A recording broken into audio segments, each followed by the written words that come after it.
Hi, and welcome to our next video in our series of software and systems engineering development with Rhapsody and just general systems and software engineering modeling.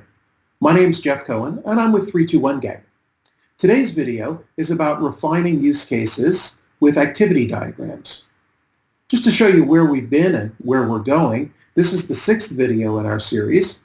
All of the previous ones are available on the website, as are the ones coming in the future. Now, just like before, you don't need to do these in order. You can certainly start with today's, but there's a lot of good information in the previous ones, so it does help to go back at some point and watch all of them. Let's get started. So we started with use cases, and in SysML and in UML, when we try to describe a requirement, what we try to do is bring together all of the related requirements to make features and functions that come together. Those features and functions are our use cases. Now, the bubble diagram, the bubble itself that is the use case, it doesn't give you very much information. It's just this very high-level, top-level concept. What we want to do is start looking at how we build the details that go into it so that we can build our system. Activity diagrams provide a little more information than a sequence diagram because it shows it multiple paths at the same time. Activity diagrams are time-based. They show the flow of control, the order of operations, the way things that are being performed in what order. They also show the data that flows. We have several different things on our activity diagrams. We have control flows, these dashed lines, which show the order that things are being performed. We have object flows here that show data that's being sent. And we have actions that are either received or sent.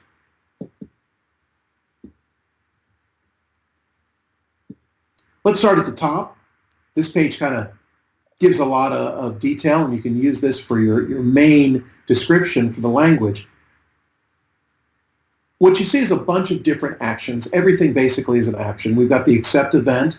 That it receives an aperiodic message. We have just a generic action, which in the software world would equate to a function call. We show send actions, which is sending an event to something else, sending an aperiodic message, a message that happens, or that gets handled really in the called object's context as opposed to the caller's context. So when they can get around to it based on other priorities. We've got things like the decision nodes and merge or join actions up here. What you should notice, though, is all of this looks very similar to what you might see in a flowchart. And there's a reason for that. A lot of it is the same. I've often said that an activity diagram is like a flowchart on steroids. But the reason it's on steroids is not just that it adds more functionality, it also includes a grammar or a syntax that shows how things are going to be executed and when they're going to be executed. Now, an activity diagram is not the be-all, end-all for systems engineering. There are times when it makes sense to use an activity diagram and times when it makes sense to use something else. For example, there are a lot of advantages. They do show behavior, and they are executable in certain tools. You can run through and make sure that what you put on the activity diagram is what you intend to show. They show both control and data flowing. You capture both of that in the same view. Again, it's a convenience that can help you think about what the system is supposed to do. In one view, you can show the primary view, and you can also show exceptions. Do that here with multiple paths. Think of that as compared to a sequence diagram where you can only show the one flow. As I said, they're frequently used to refine use cases, and in some languages, in some tools, such as Rhapsody, they are executable, and they'll produce out sequence diagrams that you can then compare to your design and make sure that things are behaving the way you expect them to, the way you wanted them to. There are some drawbacks. It's very, very common for systems engineers to make overly complex activity diagrams. So complex that they, when printed, would be way larger than an E-size diagram, and they're absolutely useless and small things to people. But there are ways that we can improve that, and one is to use a call behavior, a reference to another activity diagram. The other two things that are drawbacks, first is they are time-based. They are controlled flows. They go through this execution order. Don't use an activity diagram when it makes more sense to use a state chart. And we'll talk about state charts in an upcoming video. Also, the syntax is extremely important.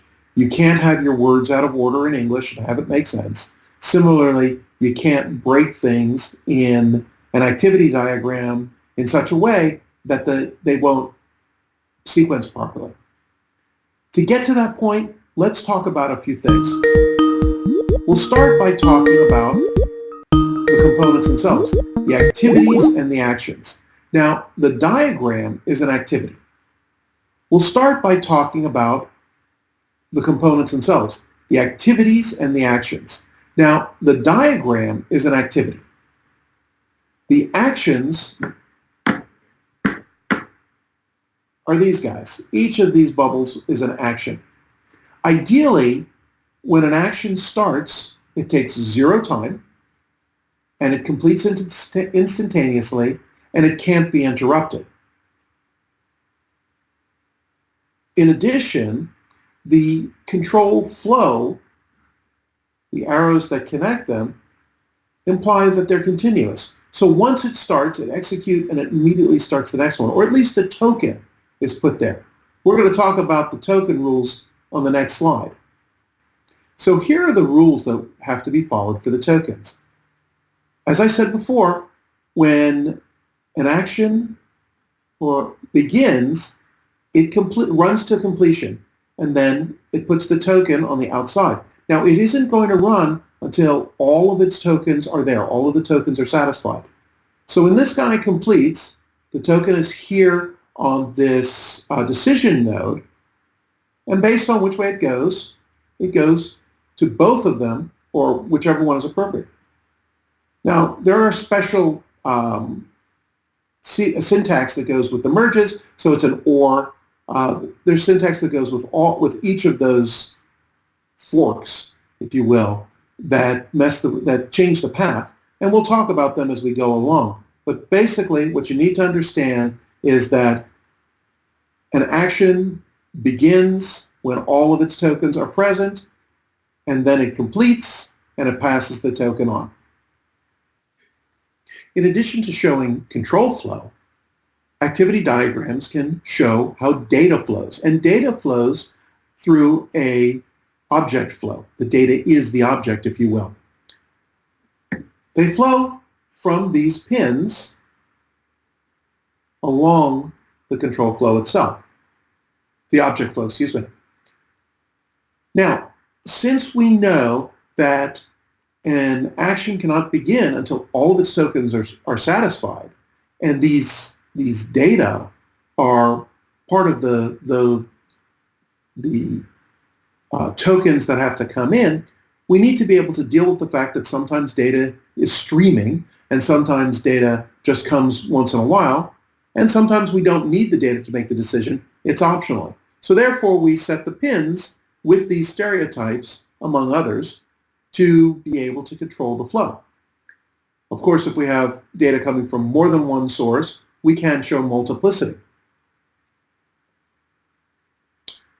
Okay, so I talked about briefly about how the token flows. So here's an example, and I want to know what happens. We start here with a check water tank. If or when the water comes to a boil, what happens? I'll give you a few seconds. There's really only 3 choices. Either the system starts to boiling the water, or the system alerts the user, or of course there's always the do nothing option. That's nothing. Well, the answer actually is nothing, because if you take a look here, we have 2 tokens that are coming in. And we can't get to this token until we've passed through looping around. This is a common problem that I see all the time. And if you were to try to execute this, it wouldn't work. It would get stuck there on check water tank. So how do we solve the problem? Well, it's really, really easy. Right here, we put a merge node. And we show both of them coming in. And since a merge node is an OR, whichever one gets there first will be fine, and it'll pass through. When we move from functional analysis into the design synthesis, one of the things that we need to do is allocate the functionality to the different parts of the system. Activity diagrams are really good for this because we have the concept of swim lanes, these different regions here. And when we allocate, when we move an action into a swim lane, we're actually allocating that functionality to whatever is represented by that swim lane. Makes it a very quick way to show the allocation.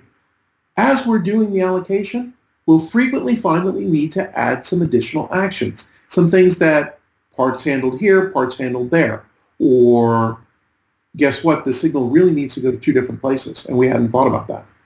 That's what we do when we go through design synthesis. Now think for just a second about what's crossing the lines. Anytime that either a control flow or an object flow crosses a swim lane boundary, that's a probable interface. And we can capture those later when we build our interfaces. Let's talk for a moment about sequence diagrams. A lot of you have seen sequence diagrams or used something like that. As a matter of fact, what I found for the software guys is even when they've had no UML training at all, they still use something like a sequence diagram to start showing how things flow through. I'm going to go through all the bits and pieces here now, and then we'll talk about more on the next couple of pages. At the top, we have these lifelines, and they go down. The lifeline indicates an object, or in the software world, a class that you're going to be communicating with. These lines indicate the operations that are being called. In the software world, it's just a function call. In the system world, it's both an operation call or some of the way that information is being passed. Now, I showed two different types of arrowheads. The first is this open arrowhead, and the second is this closed arrowhead. The open arrowheads indicate asynchronous messages. That is, the message gets handled at the user's or at the receiver's context. The closed one are synchronous messages. That means it gets handled in the caller's context. So when the button calls start, it performs whatever it has on the timer, and then it gets control back. Time goes down. However, and this is really important, the time is not synchronized for everything going across all the different lifelines. So for any lifeline, this is the order that it's called. But there's no relation to this one and this one. They're not related in any way, shape, or form. These hash lines, by the way, on the lifeline, those indicate something that is at the system boundary, an actor, for example. We also can show timeouts, which are shown as with a little square beginning it and the time on it, or a cancel timeout, which is shown as a dash line. In other words, we start a timer, but something happens, so we stop that timer. We can show multiple sequences, and we divide those with these red lines and a little note to show the different sequence. But obviously, since these get very large very quickly, we want to keep it down to a page, or you're going to lose your reader and you're going to lose the important information. Now, there are some folks who still like to use the activation bars. I don't have them here on the picture. I do want to mention them. The idea behind the activation bar is that when a message is received, everything that is within that call, really it would have to be a synchronous call. Everything that is within that call will show up within that activation. I find they clutter the diagram and really don't add any good information, especially for sequence or for systems engineers. For systems engineers, all we're talking about is what needs to happen. We're defining what needs to occur. We're not trying to declare how. So the activation bars actually confuse people more than they help, my opinion. Now we can use sequence diagrams for design, and this is typically what I'll do. We can do things like show different interactions. In this case, I've got a loop, or optional flow. So based on this trigger, or this guard really, I'll either take these actions or these actions. And these are very good for showing what the system is going to do. It's the design of the system. And then we can then translate that on into either other diagrams, a state chart perhaps, or another activity diagram, or something else.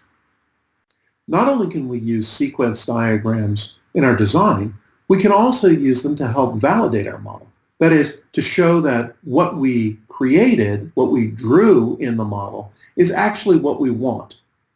We do that through model execution, and we use that execution or simulation to validate. There was a time when I didn't do that very often. I do it all the time now, and I've used it, and I've found some pretty key errors that are really stupid ones. My favorite is I had an and condition when I really meant an or. And if I had passed that on, you know it would have gone all the way downstream, all the way through the subsystem designers, through to the software designers. It probably would have shown up, maybe it would have shown up at unit test, but it may have gotten all the way to integration test before we found it. And this way, by running the validation, by running the simulation, I was able to validate it, find it, slap my head, and say, oh, that was really stupid, fix it, and move on. If I wasn't telling everybody about it, nobody would know that I made the mistake. So when you can execute, it provides a lot of advantages. By the way, the tools that do execute, Rhapsody, for example, will let you run not just activity diagrams, but state charts as well, and you can make sure that things are correct. What you're looking for is missing states or missing conditions, scenarios that don't quite run correctly, missing messages, things that needed to be sent out that you forgot, or extraneous messages that were sent out, but they're not going anywhere or they're not providing any additional value. Model execution is a really good way to find it. It's not very hard, and it makes for a better product. So in my next video, we're going to talk about modeling structure, block definition diagrams, and internal block diagrams. Hopefully you'll come for that one too. And of course, if you have any questions, please reach out to either me or to those of us at 321 Gang through our website or through here, www.321gang.com. Thanks for watching.